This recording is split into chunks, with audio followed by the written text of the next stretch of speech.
Hello, everyone. This is Jonathan Little. I'm here today with the 105th episode of Weekly Poker Hand, and today I'm going to show you what I believe to be the standard way to play pocket tens from out of position when facing an early position raiser.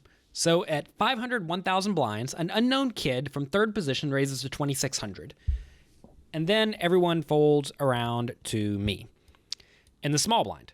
So when you are out of position, typically you want to play small pots. That's just generally how poker works.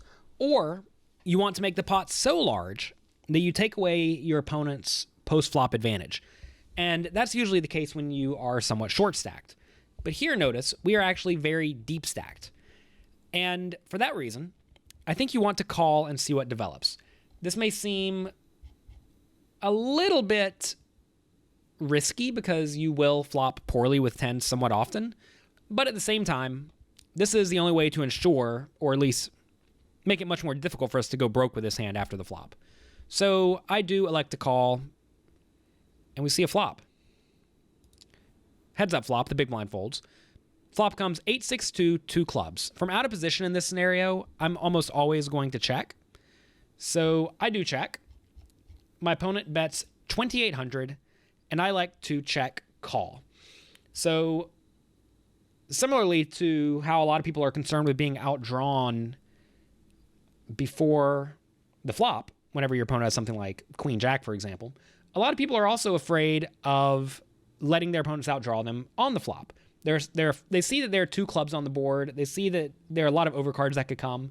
And in their minds, they think that every single one of those cards beat them. And that is simply not how poker works. Sure, some of the cards will beat you, but first off, we could just have the best hand, even if a scary card comes.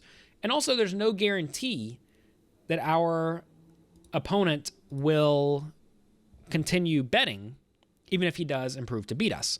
So this is a pretty great spot to check call. This lets your opponent continue bluffing on the turn.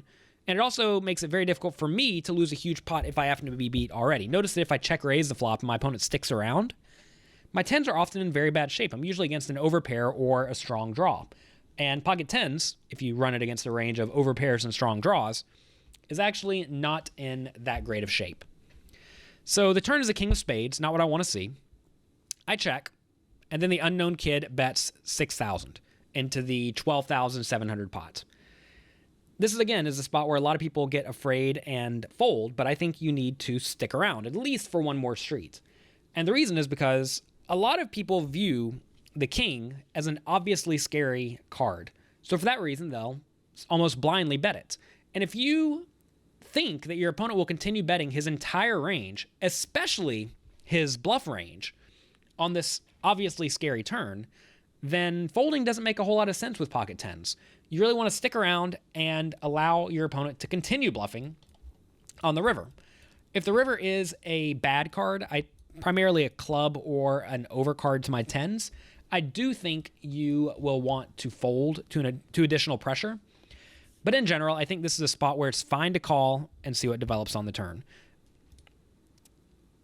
If you want to win at poker tournaments and poker in general, you have to become comfortable sticking around in spots where you don't know if you have the best hand. A lot of players really want to know immediately if they have the best hand or not. And what happens is they take a hand that traditionally has a pretty good amount of value, like pocket tens, and turns it into some sort of weird bluff where you force your opponents to play very well. You'll find that you make money from poker but when your opponents make mistakes. And if you check raise your opponents on the flop, for example, you make it very difficult for them to make too many very costly errors. So river's a queen, and like I said, I think here my plan is to check fold.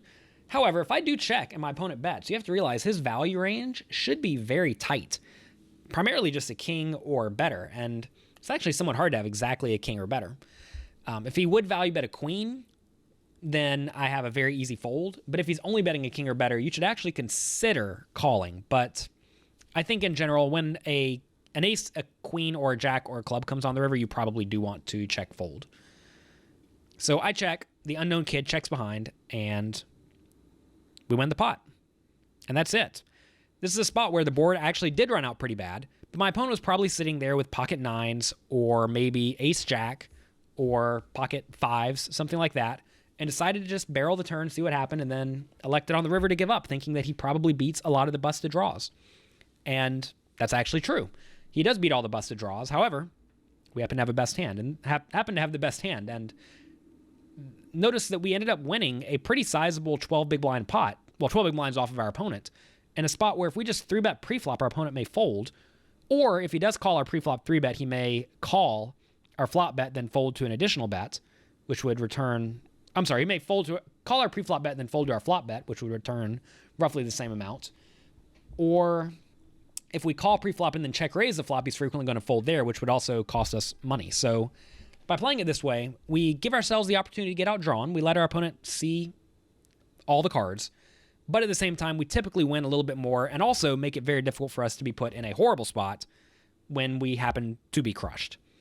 So that's going to be it for this episode of Weekly Poker Hand. If you like Weekly Poker Hand, I strongly suggest you check out my interactive poker learning experience over at pokercoaching.com. There, I show lots of hands that I play in a quiz format so you can test your skills and see where your plays are the same as mine and also where they differ. So be sure to check that out at pokercoaching.com. Thanks for being here, and be sure to check back next week for another episode of Weekly Poker Hand. Good luck in your games.